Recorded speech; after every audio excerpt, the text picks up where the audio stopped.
Here's the best response for overeating that will empower you, not disempower you. Shame's best friend is silence. Whoa, when I heard that this week, I'm not sure if it's a known quote or not, but I thought I have to share that with you in the short time we have together and then dive deeper with my clients. I want to clarify that when I talk about overeating, it is simply eating when you're not hungry. So maybe you're eating because it's just there, because you're looking for relief after a stressful day. Maybe it's just because you're happy and you're going to eat to celebrate.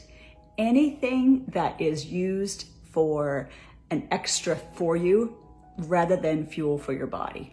I can't control what I eat is a very common thought that we can believe to be true. And since our brain likes to be right all the time, it will find ways to prove that thought to be true for us. Have you ever eaten something that you said you weren't going to? Yes, you truly had the best of intentions, but then you caved. And what followed was regret. If we are honest, we all have. And again, what follows regret is often shame. I took a client through a few steps last week when she came to me with shame. I was proud of her for being honest and open and real with herself and also with me.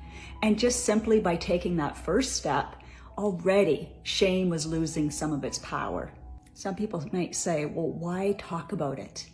Yes, you cannot change what happened last week, but she sure as heck can change how she's going to show up for herself this week.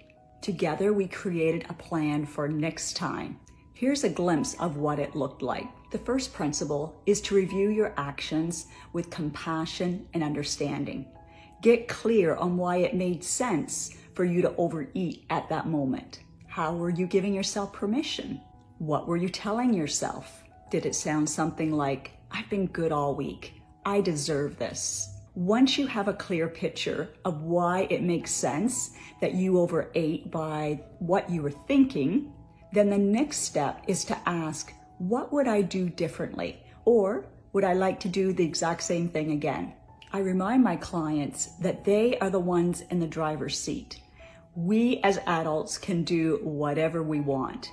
So if I heard someone say, oh, Clarenda said I can't eat this or I can't do that, I would cringe. Because if you are simply following what Clarenda says or another coach or teacher or leader says, then you are relying on an external source. And I like to help you find that internal source.